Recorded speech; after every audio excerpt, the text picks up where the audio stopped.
Good morning and नमस्कार दोस्तों, स्वागत है आप सभी का आपके अपने YouTube channel GK search engine पर। आज है 25 मई और 25 मई से रिलेटेड राजस्थान करंट अफेयर्स के जितने भी इम्पोर्टेंट क्वेश्चन हैं उन सभी को हम इस वीडियो में डिस्कस करने वाले हैं। तो पूरा वीडियो बहुत ध्यान से देखना और वीडियो के एंड में मैं आपसे क्वेश्चन पूछूंगा जिसका आंसर आपको कमेंट बॉक्स में देना है। कल के वीडियो में मैंने आपसे क्वेश्चन पूछा था जो था देश में बांधों की भूकंप और अन्य आपदाओं से सुरक्षा का राष्ट्रीय केंद्र राजस्थान में कहाँ स्थापित किया जाएगा। तो इसकी स्थापना MNIT जयपुर में की जाएगी, यानी कि बी ऑप्शन इसका बिल्कुल सही था। जिन दोस्तों ने बी ऑप्शन कमेंट बॉक्स में सही जवाब दिया था उनको हार्दिक शुभकामनाएं। तो देश भर में बांधों की भूकंप और अन्य आपदाओं से सुरक्षा के लिए राष्ट्रीय केंद्र है वो जयपुर के मालवीय राष्ट्रीय प्रौद्योगिकी संस्थान MNIT में स्थापित किया जाएगा। इसके संबंध में केंद्रीय जल शक्ति मंत्री गजेंद्र सिंह शेखावत की मौजूदगी में 22 मई 2023 को MNIT और मंत्रालय के राष्ट्रीय बांध सुरक्षा प्राधिकरण के बीच एक MOU पर हस्ताक्षर किया गया था। तो चलिए स्टार्ट करते हैं आज के करंट अफेयर्स। पहला क्वेश्चन है, हाल ही में राजस्थान के किस जिले में इंटीग्रेटेड रिसोर्स रिकवरी पार्क बनाया जाएगा। तो ये ध्यान रखना, राजस्थान के जयपुर में ये पार्क बनाया जाएगा, यानी कि सी ऑप्शन इसका बिल्कुल सही है। आइए जानते हैं इम्पोर्टेंट फैक्ट्स। तो पर्यावरण और लोगों के लिए जो सिरदर्द बना प्लास्टिक, इलेक्ट्रॉनिक, जो कंडम वाहन, बैटरी सहित अन्य वेस्ट अब वेस्ट नहीं होगा। ऐसे सभी वेस्ट को न केवल एक जगह उपयोगी बनाया जाएगा बल्कि लोगों को इस कचरे का सही दाम भी इसमें मिल सकेगा। इसके लिए जयपुर के थोलाई में integrated resource recovery park project है वो लाया जा रहा है। इसमें वही यूनिट आएगी जो वेस्ट को रिसाइकिल करेगी, यानी वेस्ट रिसाइकिल का अलग औद्योगिक जोन है वो बनेगा। तो ये ध्यान रखना, जयपुर में बनाया जाएगा। रिको ने यहाँ पर 50 करोड़ रुपए की लागत से इंफ्रास्ट्रक्चर विकसित कर रहा है रिको के द्वारा। नेक्स्ट है, हाल ही में जोधपुर में राजस्थान कॉरपोरेट सुरक्षा और कौशल विकास कॉन्क्लेव का आयोजन कब किया गया है। तो राजस्थान के जोधपुर में राजस्थान कॉरपोरेट सुरक्षा और कौशल विकास कॉन्क्लेव का आयोजन है वो 20 मई को किया गया है, यानी कि सी ऑप्शन इसका बिल्कुल सही है। आइए जानते हैं इम्पोर्टेंट फैक्ट्स। तो जोधपुर में राजस्थान कॉरपोरेट सुरक्षा और कौशल विकास कॉन्क्लेव का आयोजन किया गया था, जहां central association of private security industry की 20 मई 2023 को जोधपुर के ट्रेडिशन होटल में जहां इस राजस्थान कॉरपोरेट सुरक्षा और कौशल विकास कॉन्क्लेव का आयोजन किया गया था। इस सम्मेलन का जो मुख्य उद्देश्य है वो राजस्थान में कॉरपोरेट सुरक्षा और कौशल निर्माण के नवीनतम विकास पर चर्चा करने के लिए सुरक्षा पेशेवर, उद्योग विशेषज्ञ और नीति निर्माताओं को एक साथ लाना है। इसका जो आयोजन करता है वो central association of private security industry है वो रहा था। नेक्स्ट है, राजस्थानी फिल्मों के किस अभिनेता को कला और राजस्थानी फिल्मों में उल्लेखनीय योगदान के लिए राजस्थान सरकार द्वारा राज्य स्तर पर सम्मानित किया था। तो राज जांगीर जो राजस्थानी फिल्मों के प्रसिद्ध कलाकार हैं जिनको राज्य स्तर पर नवाजा गया था, यानी कि सी ऑप्शन इसका बिल्कुल सही है। आइए जानते हैं इम्पोर्टेंट फैक्ट्स। तो राजस्थानी फिल्मों के अभिनेता राज जांगीर जिनको कला और राजस्थानी फिल्मों में उल्लेखनीय योगदान के लिए राजस्थान सरकार के द्वारा राज्य स्तर पर इनको सम्मानित किया है। भीलवाड़ा जिले के गुलाबपुरा के निवासी राज जांगीर जो पिछले 40 सालों से जो फिल्म इंडस्ट्री में कार्य कर रहे हैं और दर्जनों हिंदी और राजस्थानी फिल्मों में और धारावाहिकों में ये कार्य कर चुके हैं। इसके अलावा राज जांगीर वो राजस्थान के पहले ऐसे अभिनेता है जिनको फिल्म तांडव के लिए बेस्ट खलनायक का अवार्ड और फिल्म माँ के लिए इनको बेस्ट नायक का अवार्ड है वो मिल चुका है। इसके अलावा जो बाबुल थारी लाडली के लिए बेस्ट सपोर्टिंग एक्टर का अवार्ड भी इन्होंने प्राप्त किया था। और राज जांगीर ने राजस्थान में पहली सिनेमा स्कोप फिल्म बनाने की भी उपलब्धि है वो हासिल कर रखी है।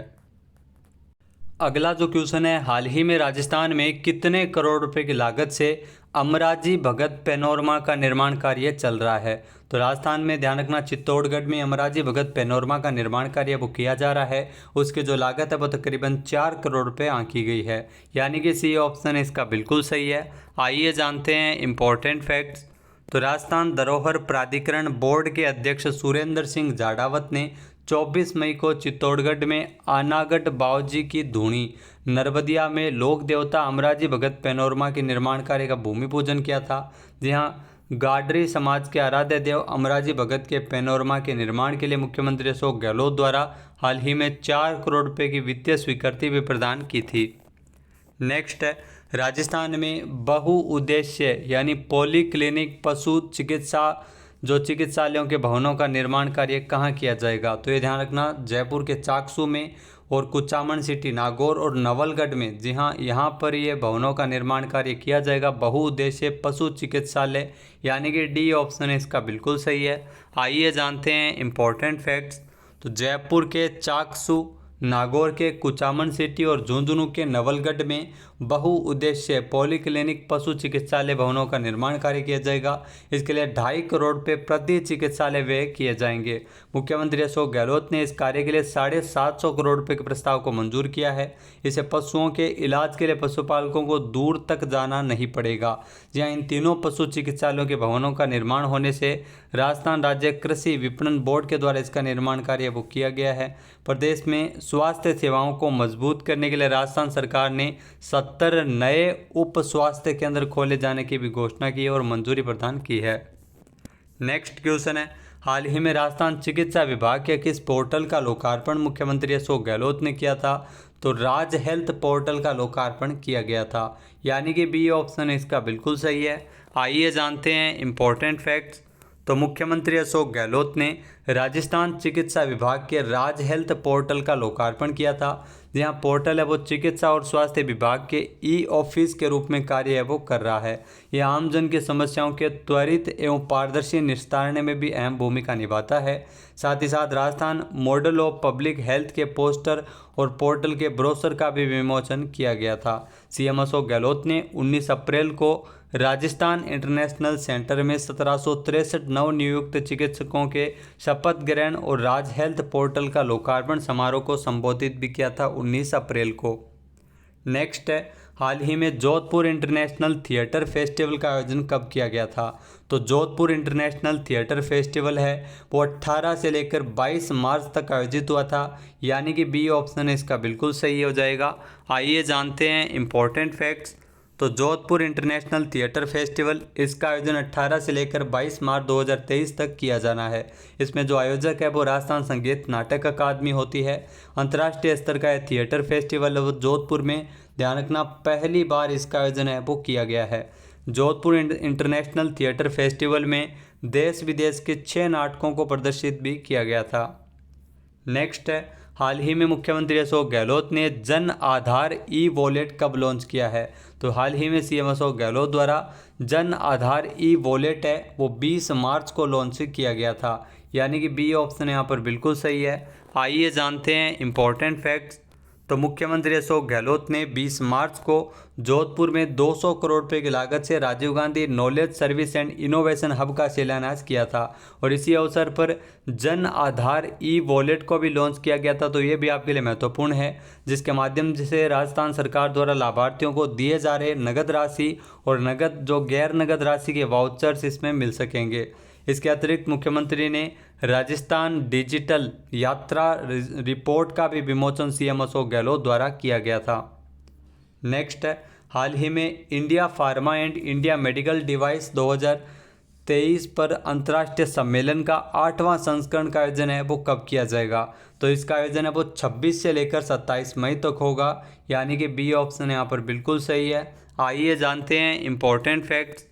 तो रसायन और उर्वरक मंत्रालय के द्वारा 26 और 27 मई तक India pharma and India medical device 2023 पर अंतर्राष्ट्रीय सम्मेलन का 8वां संस्करण आयोजित किया जाएगा।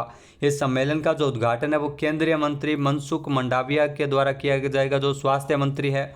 इस सम्मेलन के हिस्से के रूप में राष्ट्रीय चिकित्सा उपकरण नीति 2023 और चिकित्सा उपकरणों के लिए निर्यात संवर्धन परिषद का भी शुभारंभ किया जाएगा।